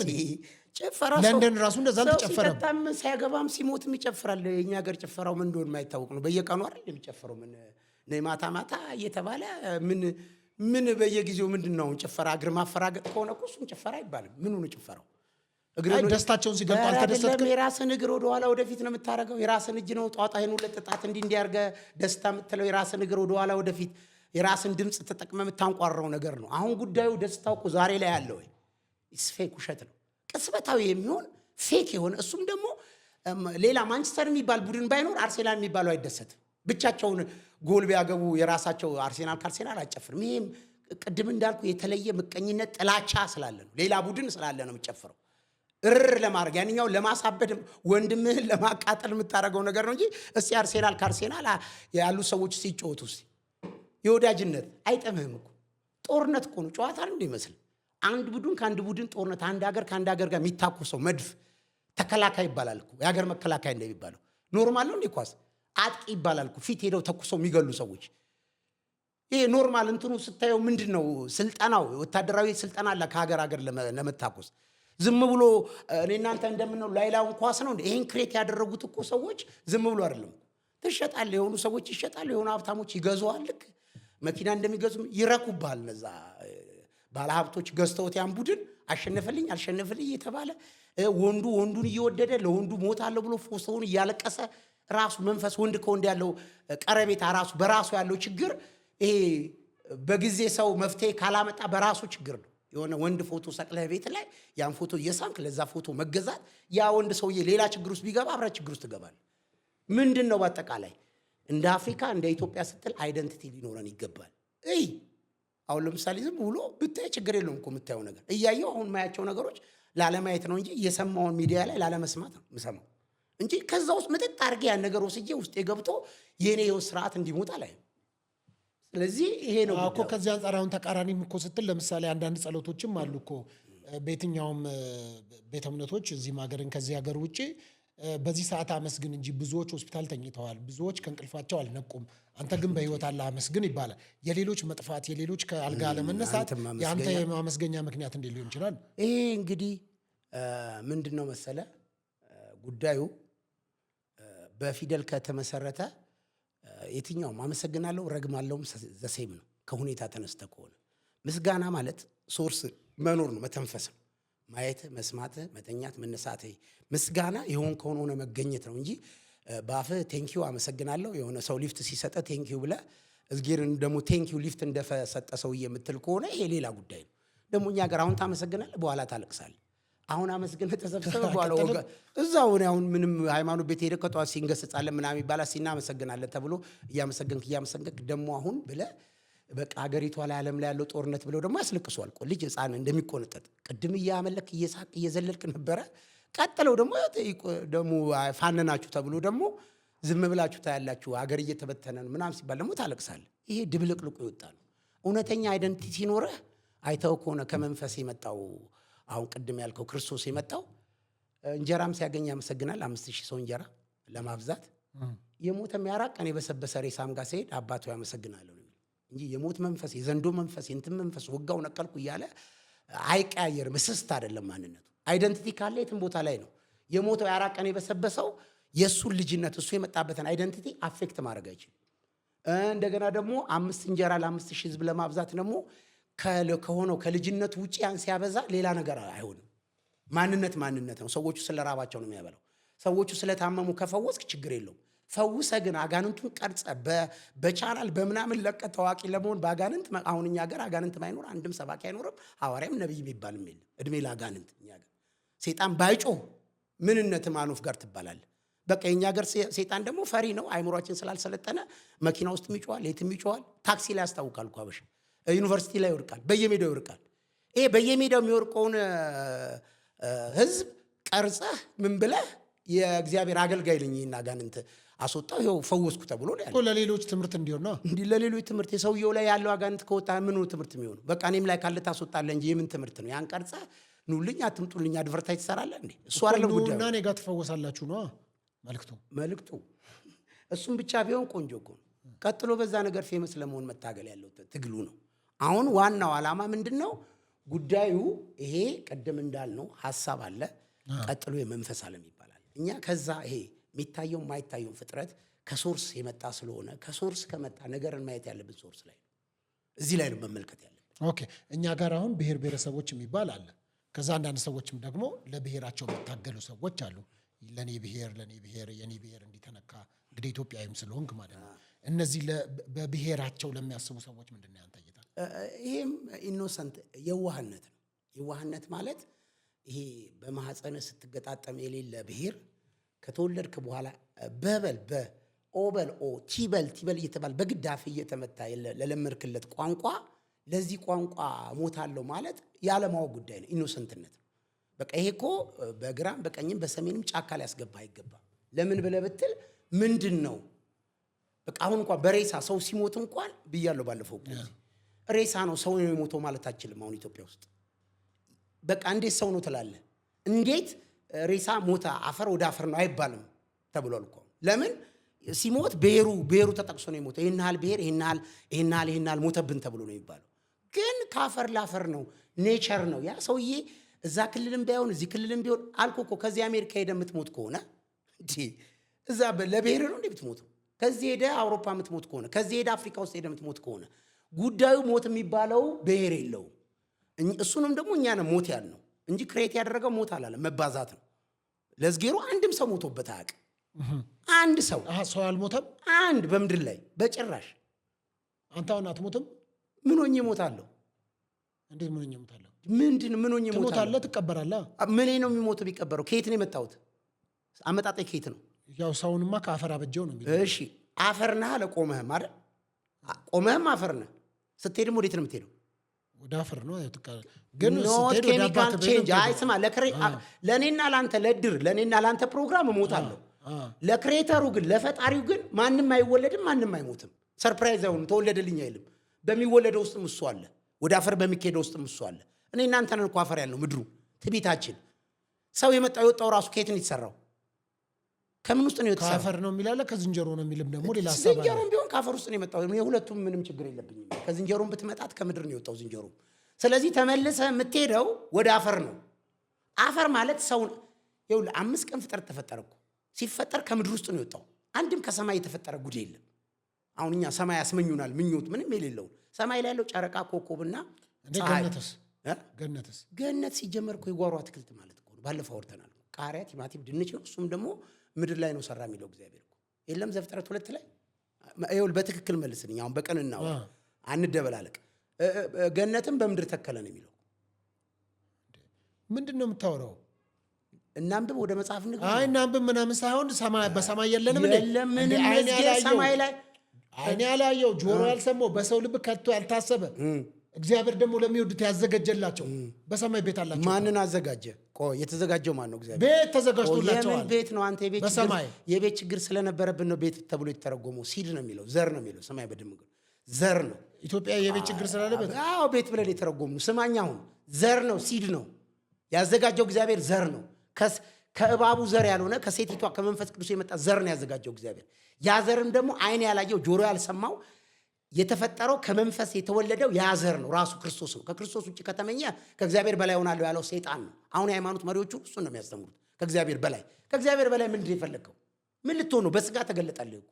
በስጋ ተገልጦ በሰው ጆሮ ተሰምቶ ማይታወቅ ከስጋና ከደም ያልሆነ ከመንፈስ መጣ እኮ። ለእግዚአብሔር ዓለምን ወዶ አንድያ ልጁን ሰጠ እኮ ነው የሚለው። ወዶ ብለህ እግዚአብሔር ለሚወዳቸው ምንድን ነው ያደረገው? ራሱን ነው የሰጠው እኮ። ራሱን ነው ማንነቱን ያመጣው። በአይደንቲቲም በቋንቋም ከሄድክ ማለት ነው። በዚህ ስለመጣብኝ ነው የማወራ። ስለዚህ ያዘጋጀው እግዚአብሔር ያንን ነው። ከሱ ውጭ ሌላ መፈለግ ምን አይነት ጉድ እኮ እንደሆነ ምን ይሁን ከዛ በላይ ህይወትን ከመስጠት ሌላ ምንድን ነው አለ እኮ። ከመውደድ ከዚህ ነፍስን ከመስጠት በላይ ምንድን ነው የፈለጋችሁት እኮ የተባለው። አሁን እኮ አስተምሮቱ ሰማይ ላይ ምን ወርቅ ዘንባባ ምናምን፣ ሰማይ ላይ ወይን፣ ሰማይ ላይ ዘንባባ፣ አንድም ነገር የለም ሰማይ ላይ። ከፀሐይ ግልጽ ነው። ይሄ ሲፈጥር ፈጣሪው ሰማይ ምድርን ፈጠረ። ፀሐይን በሰማይ ላይ አረገ፣ ጨረቃን፣ ኮከብን።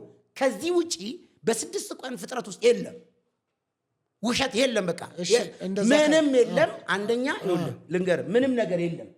ከሰማይም የመጣ እዝጌርም የለም፣ ወደ ሰማይ ሄደም እዝጌር የለም። በደንብ ስማኝ። በዘልማድ ቆይ ስማኝ የሚባለውን አሁን ልጠይቅ ያለው ይገባኛል። አቋሉ አለሙልኩ ከሰማያት ሰማያት ወርዶ ቆይ ሞተ ተነሳ፣ በ3ኛው ቀን ወደ ሰማይ ሄደ፣ አንድ ቀን ይመጣል የሚባል ኢሉዥን አለ፣ ከሰው ጋር የማይገናኝ። ይሄ ሰው በብልሃቱ የፈጠረው አምላክ ነው። እውነተኛው ምንድን ነው? እውነተኛው ሲፈጥርም በመልኩ የፈጠረው ከሰው ጋር ነው። እዝጌር በሰው ነው የሚኖረው። ሰማይ ኖሮ አያውቅም፣ ኖሮ በጨራሽ አያውቅም። የሚያውቀውም በመልኩ የፈጠረው ሰማይና ምድርን አይደለም፣ ሰውን ነው። የኖረውም በሰው ነው። እሱማ የክብር ተስፋ የሆነው ክርስቶስ በእኛ ይኖራል። ቀጥሎ ሰው መጨረሻ ላይ ልሂድልህ። መጀመሪያውን በሰው ነበረ፣ ሰው ከእግዚአብሔር ተለየ ተብሎ፣ ቀጥሎ ደግሞ አሁንም የመጣውም ተጸንሶ የተወለደውም ከሰው ከማህፀን ነው፣ ከሴት ነው የተወለደው። ከሰማይ እየሮጠ መጥቶ ሞቶ ተነስቶ ሄዶ አንድ ቢጠበቅ ኢሉዥን አለ። ይሄን ካላረጉ ደግሞ ሰባኪዎች ሰውን መያዝ አይችሉም። ተስፋ ይሰጧል። ሰማይ አንድ ቀን ይሄዳል ወይ ይመጣል፣ ትተላለፋታለህ። መቼ እንደሚመጣ ከአንተ ጋር ግንኙነት ከሌለው ምንድን ነው የሆነው ታዲያ? ከሰው ነው ተጸንሶ የተወለደው። ያ ሰው ደግሞ ኢትዮጵያዊም አፍሪካዊም ክርስቲያንም እስላምም አይደለም፣ ሴትም ወንድም አይደለም፣ የእግዚአብሔር መልክ ነው። እግዚአብሔር ሰውን በመልኩ ወንድና ሴት አድርጎ ፈጠረው ነው የሚለው። ጾታ አይደለም፣ ከመልኩ ነው። ያቺ ሴት የተባለበት መልክ ከመልኩ ከራሱ ተጸንሶ ተወለደ። ቃል ስጋ ሆነ፣ መንፈስ ስጋ ሆነ። መጨረሻ ላይ ደግሞ ሰርቶ ሲጨርስ ያ እውነትን ጸጋን ተሞልቶ በሰው ነው ያደረው። የህይወት ወንዙ ሆኖ የሚፈልቀው ከሰው ውስጥ ነው።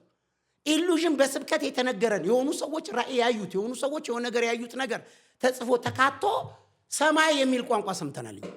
ግን ከሰማይና ከምድር የሚበልጠው ሰው ነው። የእግዚአብሔር ሰማይ ሰው ነው።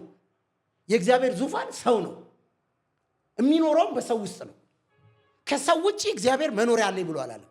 ምን አይነት ቤት የምትሰሩልኝ ነው እኮ ያለው። መጨረሻ ላይ ብለው ሰለቻቸው እኮ ነቢያቶቹ ምን አይነት ቤት ሰሩልኝ አላቸው። ታዲያ እንደዛ ካልክ እግዚአብሔር በሰው ከሆነ የሚኖረው ከሰው በፊት የት ነበረ እግዚአብሔር? ሰው ከመፈጠሩ የራሱ አይደል እንዴ? የራሱ መልክ ነው እኮ። የራሱ መልክ ሌላ ራሱ እኮ ነው። ምንድነው የእግዚአብሔር መልክ ማለት? ምንድነው እሱ? በመልኩ ነው በራሱ ነው የሚኖረው። መኖሪያው እሱ ነው። ስለዚህ አንተ መገለጫው ማኒፌስት ማድረጊያው ነው። ስለዚህ አሁን አንተ የምታምነው ወንድና ሴት የለም? ምን አይነት ወንድና? መሽኛውን ነው። መሽኛውን እኮ መሽኛው ማለት መሽኛው ምንድነው? ሴትዮዋም ይሸናለች፣ ወንዱም ይሸናል። የሁለቱም ማህፀኑም ይሸናል፣ ይሄም ይሸናል። ለአገልግሎት የተፈጠረ ነው። ወንዱ ሽንት በሚሸናበትም ደግሞ በዛው ዘር ይመጣል፣ ዘር ትቀበላለች። የተፈጥሮ ስርዓት እኮ ነው እሱ። ወንድ ያለ ሴት፣ ሴት ያለ ወንድ አይሆኑም፣ አንድ ናቸው። የሚለይበት የወንድና የሴት ውጫዊ አካል ለምሳሌ ሴቶች ጡት አላቸው፣ ወንዶች ደግሞ የላቸው። ያንተ ብታወልቁ አይበልጥም እንዴ? ከአንዳንድ ሴቶች ጡት ይበልጣል። ያንተ ጡት እኮ ስማኝ ነው። አሁን አያጠባም እንጂ ልጠይቅህ እስኪ አንተ ወገብ ውስጥ የወንድና የሴት ዘር የለም? የሴት ዘር የለም ወገብ ውስጥ? የት አንተ ወገብ ውስጥ ፈሳሹ ወንድና ሴት መውለድ አይችልም? አንተ ወገብ ውስጥ ያለው ያው ሲገባ አይደል እንዴ? ወንዲውን ሴት ሆኖ የሚመጣው ግን ወገብ ውስጥ የለም ወይ ዘሩ ማለ እንዴት? በቃ እግዚአብሔር አይወልድ። ትክክለኛው ይሄ በኔቸር ያለው ፈጣሪ ጀጅ የሚያደርገው ያንን ነው። በድካሙም ዘሩ ላይ ያለ ይላል። ይሄ ወገብ ውስጥ ያለው ዘር እስላም፣ ጴንጤ፣ ጆባ፣ ኦሮሞ፣ አማራ፣ ኢትዮጵያዊ ምን መሆን አይችልም። ይሄ ፈሳሽ ከወጣ በኋላ ተገጣጥሞ ከወጣ በኋላ ነው ሃይማኖትም አንቆ ሃይማኖት የሚያስይዘው ሰውየውን፣ ፖለቲከኞችም አንቆ ፖለቲከኛ የሚያደርጉት፣ ባህልም ምንም የሚታነቀው ሰውየው ተገጣጥሞ አካል ይዞ ከወጣ በኋላ ነው የሚረባረቡት። አንገቱ ላይ ክር ለማስረግ፣ ግንባሩ ላይ የሆነ ነገር ለማድረግ፣ ቆብ ለማድረግ፣ ልብስን ለማልበስ የሚታገለው ፕሮግራሙ ልጁ ከተወለደ በኋላ ነው። እስቲ ሲድ ሆኖ ዘር ሆኖ በሰው ወገብ ውስጥ ሆኖ እግዚአብሔርም አሁን በመጽሐፍ በመታምነው መጽሐፍ ላይ እግዚአብሔርም የአብርሃምን ዘሩን ባረከ ነው የሚለው። ዘር አይደንቲቲ ነው የባረከው እግዚአብሔር መንፈስ ነው። የማይታየውን ዓለም እንጂ የሚያየው ይሄ የኔ እናንተ ጆሮ የተቀመጠውን አፍንጫ አይኔ እኮ ቅድም ብያለሁ እኮ ከውጭ እንድንሰማ ነበር። ይሄ ጆሮ እኮ የተፈጠረው ከውስጥ እንድንሰማ ነበር። ይሄ አይናችንም ከውስጥ እንድናይ ነበር። አፋችንም በጆሮአችን ገብቶ በአይናችን ያየነው እንድናወራ ገደል ማሚቴ እንዲሆን አይደለም። እስከ ዛሬ እኮ አሁን እምልህን ሐሳብ ካልሆነ አይተህም አታቅ፣ ሰምተህም አታቅ፣ ተናግረህም አታቅ። ከኔቸር ከልብ ከየት ነው ታዲያ እስከ ዛሬ ሲሰማ ነበር? ከውጪ ቲቪ ነው ብለው ነገሩ። ቲቪ ነው ብለህ አየህ፣ በጆሮም ሰማ ድምፅ፣ በአይንም አየህ። ከዛ ቲቪ ነው ብለህ ስትል አስተጋባህ እንጂ አላየህም። ትክክለኛ አሁን የተወለደ ጻሊ ብታመጣው ቲቪውን ያያል። ቲቪ እንደሆነ አያውቅም። የልቡ ምት የህይወት ስርዓት ነው የሚያየው ልጁ። እሱን ሲያይ እኔ አንተን ሲያይ አንድ አድርጎ ነው የሚያየው። እቃውንም አንድ አድርጎ ነው የሚያየው። ሰማይንም ምድር አይኑ አልተበላሸም፣ ገና ጆሮ አልተበላሸም። ልጁ ሲያይ አንድ አድርጎ ነው የሚያየው። ታዲያ ምን ሆኖ ነው የሚበላሸው? ይሄ በኔቸር ያለውን እይታ መስማት መናገር አይናገርም እኮ ልጁ። ትክክለኛ አለመናገር ነው ትክክለኛ ማለት። በግድ እግዚአብሔር ሕያው አድርጎ የፈጠረውን እንዳያወራ እያየም እየሰማ እንዳይሄድ ልጁም በግድ አፉን ፍታ እንለዋለን። ጅኒ የሚጀምረው እዛ ጋር ነው። አፉን እናስፈታ። መፍታት የለበትም እኮ ምን ሊሆን ነው የሚፈታው? አዎ ምን ጎሏል የሚፈታው? ምን ሊያረግ ነው? ምን ሊያስገባ ነው? ምንም የማያወራ ልጅ ቢያድግ ይበላል፣ ይጠጣል፣ ይኖራል፣ ይወጣል፣ ይገባል። አፉ ባያወራ አይኑም ባይ ጆሮም ባይሰማ ይኖራል እኮ። የወት ስርዓት አለው። አሁን ግን አፍ እያለህ እንዳታወራ፣ ጆሮ እያለ እንዳሰማ፣ አይን እንዳለ ከውጪ እንዳታረግ ማድረግ ይቻላል። አሁን እምልህ ከልብህ ካየህ እኔንም እሱንም አንድ ታደርጋለህ። ነጭ ጥቁር ብለህ አከፍል። እይታ እኩል ነው። ሁሉ ነገር አንድ አይነት ብለህ ነው የምታየው። እሱ እይታ ከሆነ በምን ይግባባል ታዲያ? በምን ይግባባል? የተለያየና የሚግባባው መጀመሪያ መቼ ተለያይተን ተፈጠር? መጀመሪያም 10 ህፃናት ብታመጣቸው 10ም ህፃናት እዚህ ጋር ቢቀመጡ ዛሬ የተወለዱት እየዳው ምን እያሉ አንድ ሆነው ይኖራሉ፣ ይግባባሉ፣ ይበላሉ፣ ይጠጣሉ፣ ይኖራሉ። እንደውም መጣላት የሚጀምሩት ምን ሲፈጠር ነው? ራስ ቋንቋ ከየት ነው የመጣው አልክ? የኃጢአት ውጤት ነው ዩሲ። ስለዚህ በኃጢአት ውጤት ተግባቡ እንደ ባቢሎን ላይ የተደረገው ቋንቋ ማከማ ተግባባ። ጠብ የፈጠረው እኮ እዛ ጋር እኮ ነው እንጂ መጀመሪያማ ሳያወሩ አንድ ሐሳብ ይዘው እኮ ወደ ስጌ ሊደርሱ ነው ተብሎ እኮ የተሳሳተ ሐሳብ ስለያዙ ነው እንጂ እኮ እውነት ሐሳብ ቢይዙ ኖሮ ቋንቋቸው አይደባልቅም። ስለዚህ እያወራን ማንግባባው ባልና ሚስት ፍርድ ቤት የሚሄዱት 15% ነበረ የዛሬ ስንት ዓመት፣ አሁን 75% ደረሰ ፍቺ። ይሄ ሁሉ ሰው የሚፋታው አንደኛው ኦሮምኛ እያወረች አንደኛው አማርኛ አውርተው መግባባት አቅቷቸው ነው ወይስ አንድ አይነት ቋንቋ እያወሩ ነው? 20 ዓመት አማርኛ ቋንቋ እያወሩ አይግባቡም እኮ አላቃትም ይላል 20ኛው ዓመት ላይ 20 ዓመት አውርተው እየበሉ እየጠጡ ራቁታቸውን እየተኙ አንድ ላይ ምን ልሁንልህ ተባብለው እየፈነጩ 5 ዓመት አይግባቡም 10 አሁንማ 3 ወር ነው። ለምን ብለህ ብትል ቋንቋ አይደለም ችግሩ ሴቶቹ ሴት አሁን ቅድም እንዳልከው ወንድ ሴት ማለት እኮ ጾታ አይደለም ጀንደር አይደለም። ታዲያ ጾታ ሲባል ሴት አንተና ግን ሴትዮዋ ዘር ስትሰጣት ወንዱንም ሴቱንም ታመጣለች። ምንድን ነው የምትላት ያቺ ሴትዮ? ሴት ወንድ ስትወልድ ሴት። ጉዳዩ እኔ እናንተ ከምንለው ጾታ በላይ ነው ብራዘር። ማህፀን ውስጥ የሆነ አይደለ የሴትና የወንድ እኮ ያስታውቃል እኮ። ለምሳሌ በልብስ እኔ አንተ የምትለውን እኮ ለመካፈል ፈልጌ አይደለም ከዛ ያለፈ ነው። ከዛም አንፃር እኮ ነው ፍረተ ስጋ የሚሸፈነው። ልጠይቅሽ፣ ብራቮ አንተ ጎበዝ ነህ። ልጠይቅሽ፣ ሴቷም የመግደል ሀሳብ መጣባት፣ ወንዱም የመግደል ሀሳብ መጣበት። ሴቷም ልገል ስትሄድ በማህፀኗ ነው የምትገለው አይደለም? እሺ ወንዱስ የሚገለው በብልቱ ነው አይደለም? አይዲያ ላይ እንድረስ። ይሄን ሰውዬ ወይ አውርድልኝ ወይ እዚህን ሰውዬ ሀሳብ ተቀበል። ሀሳብ አለም ይባላል። ሀሳብ ጾታ የለውም። ትምህርት ቤት ገቡ እኩል፣ እሷም ፕሮፌሰር እሱም ፕሮፌሰር ይሆናሉ። በማህፀናቸው እንደሚያስቡት በብልቱ ነው እንደሚያስበው። እኛ ገና እዚህኛው ቁስ ዓለም ላይ ከቁስ ዓለም ላይ ውጣ ነው። ከቁስ ያለፈ አንተ ከምትለው ጀንደር በላይ ነው ሀሳቡ። ስትገባ ያኔው ወደ ሀሳብ ከመጣ ወንዱም የተፈጠረበት አለ። አሁን አንተ እንደምትለው ሴቷም የተፈጠረችበት ዓላማ አለ፣ ሀሳቡ አለ። በሁለቱ ላይ ሀሳብ ከመጣ ላጋባቸው ማተል ላላይ ማተል ሁለቱ ሲገናኙ እስከ ፍጻሜ ይሄዳሉ። አይ ታዲያ ለምን እንደዛ ስለሆነ እንዴ አፍረተ ስጋ ይባላል እኮ አይደል እንዴ? አንተ ነው ይሸፈናል እኮ። መሸፈን ያለበት ፓንት መደረግ ያለበት አፍ ላይ ነው። ደብል እንደው የብረት ፓንት ቢኖር መደረግ ያለበት አፍረተ ስጋ ምላስ አፍ ነው። ምን አረጋ ያንኛው ለብረ ቢታፈርበት ዘር የተወለድክበት እኮ ነው። ሶርስ ነው። አባት እኮ ነው። ምንጭ እኮ ነው። እንዴት አያሳፍርም? ምንም ያሳፍር። እስኪ ለአንድ ደቂቃ ሽንትን መሽናት ያቅተ ሆዴ ተቀዶ ነው በዛ በኩል የምትወጣው ወይ በሆነ በዛው በኩል እኮ ነው ተወትፎልህ የምትወጣው። ይሄ ማለት እኮ በህይወት የሚያስቀጥልህ እኮ ነው። ምንድን ነው? አይ ለምን የምታፍረው?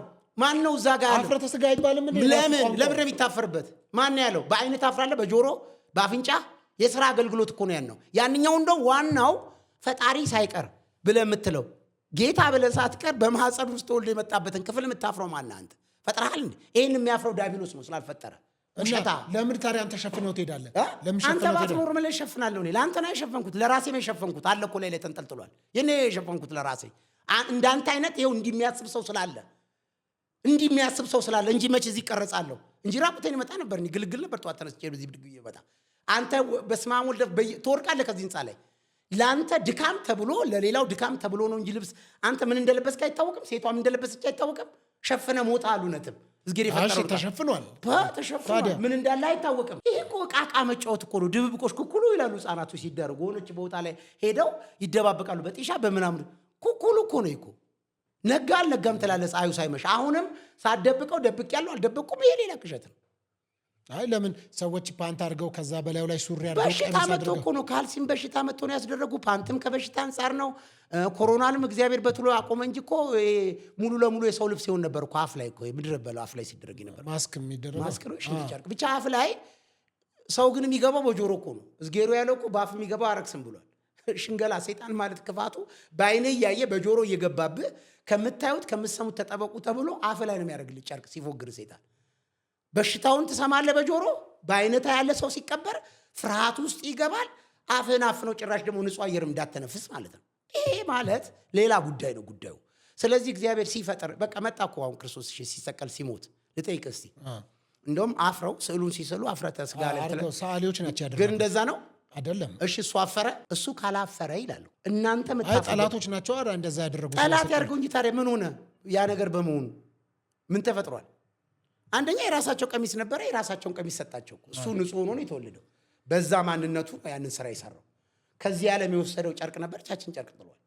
ስለዚህ ጉዳዩ አሁን የዚህ ጨርቅ አይደለም፣ ከጨርቁ ያለፈ ሐሳብ አለ እኮ። ሰው ግን ያንን አፍረተ ስጋ ብሎ መጥራት የለበትም ነው አንተ? በጭራሽ። በርግጥ በኢትዮጵያ ባህል ይመስለኛል አፍረተ ስጋ ባለው ነው። የኛ ሀገርኛ ስንበላም እያፈርን ስንጠጣም እያፈርን እኔ እናንተ ለምን እንዲጠቁረን ደረቅን? አሁን ማወራውን ሐሳብ እንዳልረዳ ስንወለድ ራሱ የሆነ ቤት ውስጥ የሆነ መደብ ላይ መብራት ጠፍቶ እንደ ስተት ሴትዮዋ ተጨንቃ ሰውየው ተጨንቆ የተወለድ ነው። ኩስምን ብለን አሁን እንኳን የሚወራውን ሐሳብ መስማት ማንችል የደነቆር ነው። ለምንድን ነው? ታፍሮብን ነው ስንወለድ የተወለድ ነው። ለምን ነው የምታፈረው? በቃ ጨለማ ውስጥ ነው የተወለድከው። ስማኝ፣ ሌላው ዓለም ላይ ካልከው አንጻር የተነሳ መብራት አብርተው ነው የሚገናኙት። ሲፈልጉ ይቀርጹታል። አያፍሩም። ሲወልዱም ዘር ሲሰጡም የኢትዮጵያ ባህል ብለህ ግን አፍረህ ነው የምትጀምረው። ታፍሮብናል። ስለታፈረብን በትክክል መስማት አንችልም፣ መቆም አትችልም። በራስ ማንነት የለም። አሁን የምትጠይቀው የምታወራውም አንተ ከገባባ አንጻር፣ ከሃይማኖት፣ ከባህል፣ ከሀገር አንጻር ነው እንጂ ግሎባል ከሆነ ራሽናል ከሆነ አይዲያ አይደለም። ከኪንግደም አንጻር አለ የምትጠይቀው። አንዳንድ ልጆችን ስጠይቃቸው ራሱ እንዴት ተወለድክ ስትሉ በባለጌ ነገር የሚሉ ሰምቻለሁ።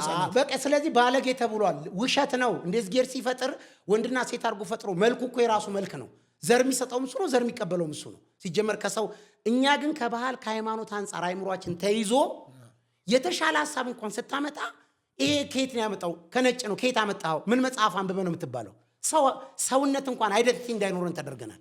እውነትን ስተትን ሰምተን እናንተ መቆም እንዳንችል ከዙሪያ ድርጅት ከሌለ ማንነት ከሌለ ምንድን ነው ማን ነው ይባላል። ሐሳብ ማፍለቅ አትችልም እኮ። ቅድም ልጁ ጨብጦ የሄደው ልጅ እንዳለው ሐሳብ ማፍለቅ አትችልም እኮ፣ ማውራት አትችልም። ከየት ነው ይባላል? ከማን ነው? ምንጩ የማን ነው? አሁን ቅድም አንድ የሆነ እንደዚሁ ሐዋርያ የሚባል ሰው የሆነ ጊዜ ይህንን ሐሳብ ይህን ስናወራ ኧረ እንዲህ የሚባሉ ሰዎች ተነስተዋል ምናምን ብሎ ሰው ያወራል። ሲያወራው ምን ብሎ ይላል? ሲቀረጽ ስለኛ እያወራ ነው። ምን ብሎ ይላል? የዛሬ 500 ዓመት አለ ክርስቲን ምነው የሆነ ሰውዬ የሚባል ተነስቶ ነበር አለ እንደዚህ አይነት ሐሳብ ይዞ ብሎ። ከዛ ምን አልኩኝ እኔ ይህንን ስሰማ እንዲሁ የድንቁርነታችን ጥልቀት ቢያንስ ሴጣን ያሳታቸው አይደለም? ሴጣን የለም እንዴ እኔን ለማሳት? የዛሬ 500 ዓመት ነው ይህንን ሐሳብ ብሎ የሚያወራው። ለምን? እንጀራው ሊመታ ነው። ውሸቱን ነው። ሲፈጠር ሐዋርያ አይደለም፣ ሲወለድ ሐዋርያ አይደለም። የሆኑ ሰዎች ናቸው ሰብስቦ ኢንካሙ ያለው። ኢንካሙ ሊፈርስ ስለሆነ የለማ በመዝራት በመብቀል የለም። ሐዋርያ ማለት እኮ ቅድም እንዳልኩ እኮ ባሪያ ማለት እኮ ነው። አሁን በዛ ኢየሱስ በመጣበት ዘመን ሮም ይገዙ ነበረ እንትኖችን ማለት ነው። እስራኤሎችን ሲገዙ ቀድመው ሆነ ሀገር እንዲገቡ ይላካሉ። ቢሞቱ የሚሞቱ ቢተርፍ የሚተርፍ ተብሎ ባሪያዎች ማለት ነው። አሁንም በዚህ አሁን ከቻይና ተነስቶ ወደ ኢትዮጵያ ወደ ሆነ ሀገር የሚመጣ መርከብ ቢላክ የመርከብ ሁሉ ስም ነው። የአፖስቶሊክ የሚባለው የመርከብ የምናምን ስም ነው። የዕቃ ስም ነው። የሰውም ስም አይደለም። ራሱ የሆነ ነገር ልከህ ቢቃጠል ይቃጠል መሞከሪያ ነው። በቃ የተጠመደ ፈንጂ ላይ ሄደ ፈንጂ አምካኝ ማለት ነው። ዝም ብለህ ስትሄድ ሐዋርያ ማለት ባሪያ ጆሮ የተላከ ነው አይደል እንዴ? የተላከ እኮ ተላላኪ ማለት ነው። ተላላኪ ምንድን ነው? እሱ ማንነት የለውም፣ አይደንቲቲ የለውም እኮ። ያንን ካልጠራለት ሐዋርያ እያል ካልጠራለት ይገልሃል። በቃ ማንነት አይደለም። ስዘራ ሐዋርያ አይበቅልም፣ ነብይ አይበቅልም እኮ። ከዛም አንጻር እኮ ነው አሁን የኢትዮጵያ ቃለ ሕይወትና መካነ ኢየሱስ ይመስሉኛል ሐዋርያና ነብይን አንቀበልም የሚል ነገር ከዚህ በኋላ ሲጀመር አንቀበልም እንቀበላለን። ማን ነው አንቀበልም የሚሉት? እነማን ናቸው? እንቀበላለን። አንድ ነን ነው። የሰው ዘር አንድ ነው። የሰው ዘር ስለሆነ ሰው ሐዋርያ ነው። ከአገልግሎት ዘርፍ አንጻር ሐዋርያና ነብይ እንዲህ የሚባል የለም። ሲጀመር እቀበላለሁ አልቀበልም የሚሉት አንድ ናቸው። አንድ ሆነው ሲኖሩ መጨረሻ ላይ ካረጁ በኋላ በልተ አልበላም ማለት መጨረሻ ላይ ምንድን ነው? አሁን ጉዳዩ ለዘመናት ኖር አለ ብለህ ነቢያት ሐዋርያ ብለህ ለ30 ዓመት ለ50 ዓመት ኖር። አሁን ደግሞ 50ኛው ዓመት ላይ አልፈልግም ፈልጋለሁ። ምንድን ነው አሁን ልንገርህ። ሲጀመር የለም ሐዋርያ ከመንፈሳዊ ጋር አይገናኝም። መንፈስ ዓለም ላይ በአዳም ሞት ገባ። ከዛ ቀጥለው የነበሩትን የዲያብሎስ ልጆች ተብለዋል። ክርስቶስ መጣ። በመጣበት ዘመን እነዛን የሰበሰባቸው ሰዎች በዛ ጊዜ እየላካቸው ሄዶ አጋንንት ምናምን ያስወጡ ነበር። ሐዋርያ የሚባል ስም ተሰጣቸው ከግሪኮቹ ከዛ ዘመን ከነበሩት ከነ ሄሮድስ እንዳልኩ ከሚልኳቸው ሰዎች ጋር በዛ ዘመን ቋንቋው ፋሽን ነበር። ከዛ ሐዋርያ ተባሉ። ቀጥሎስ ደቀ መዛሙርት ተባሉ። ቀጥሎ ባሮች አላችሁም አለ። እኛ የነገር ፍጻሜ ስለማናቅ ነው። ሞቶ ሲነሳ ግን ለዛች ሴት ምንድን ነው ያላት? ሄደሽ ለምኖች ያላት ፕሊስ ሞቶ ከተነሳ በኋላ ለሐዋርያቱ ነው አይልም። እንዴት አይልም? ስማ ቃላውን ስማኛ ቋንቋውን እኮ ለሐዋርያቱ አይልም አላለም። ማለታውም ሐዋርያት ለወንድሞች ነው ያላቸው። ቴንኪው በቃ እንዴችን አሰብልና ልክ ሞቶ ሲነሳ ሄደሽ ለወንድሞቼ ወደ አባታችሁና ወደ አባቴ ወደ አምላካችሁና ወደ አምላክ ሞቶ ሲነሳ ህይወቱ ዘሩ ለሁሉ ስለሰጠ ወንድሞች ናቸው እኮ ለወንድሞቼ ሄድና ነገራቸው ዞሮ ለሐዋርያቱ ነው። አይ ቋንቋው ሐዋርያ ማለት ባሪያ ነው እንዴ? ተጣለ ማለት እኮ ነው። ስማኝ እኔ በደንብ ሴንዳው ተደርጎ እኮ የተላከ ምን ልከው አንተ ልትል የፈለከው ከመነሳቱ በፊትና ከመነሳቱ በኋላ ሰዎቹ ተቀይረዋል ነው። ከዛ በፊት እግዚአብሔር ልጅ አይደንቲቲያቸው ተቀይሯል ነው። አዎ ስማኛ የተቀየረበትን ልንገርህ። ከዛ በፊት እሱ ብቻ ነበር እግዚአብሔር ልጅ። አባታቸው አባቴ እያለን የሚያወራው እናንተ ከዲያብሎስ ናቸው፣ እኔ ከእግዚአብሔር ልጅ እያለን የሚያወራው አንድስ እንኳን ያየው የለም ብሏቸዋል እሱ እስከሚመጣ። ከዛ በፊት ኢሳይያስ አይቻለሁ ምን ሁሉ ሙሴ አይቻለሁ ሲሉ ኖረዋል። የባቡ ዘር ሆነው የጨለማ ዘር ሆነው አይተናል አሉ። አላያ አንድስ እንኳን እግዚአብሔርን ያየው የለም አላቸው። በቅፉ ያለው አንድያ ልጅ ተረከ አለ። ልጅ ነው አባቱን የሚተርከው ተወልዶ መጣ እሱ። አሁን ያቺስ እንዴ በመሞቷ ለሁሉ ህይወቱ ስለመጣ ያዘር አይደንቲቲ ስለደረሰ ወንድሞች ብሎ ጠራቸው። ወንድሞች ብሎ ሲጠራ አያፍርባቸውም ይላል። እፍረት ተወገደ። በፊትስ ሐዋርያ ነህ፣ ባሪያ ነህ፣ ደቀ መዛሙርት ነህ፣ አለቅላቂ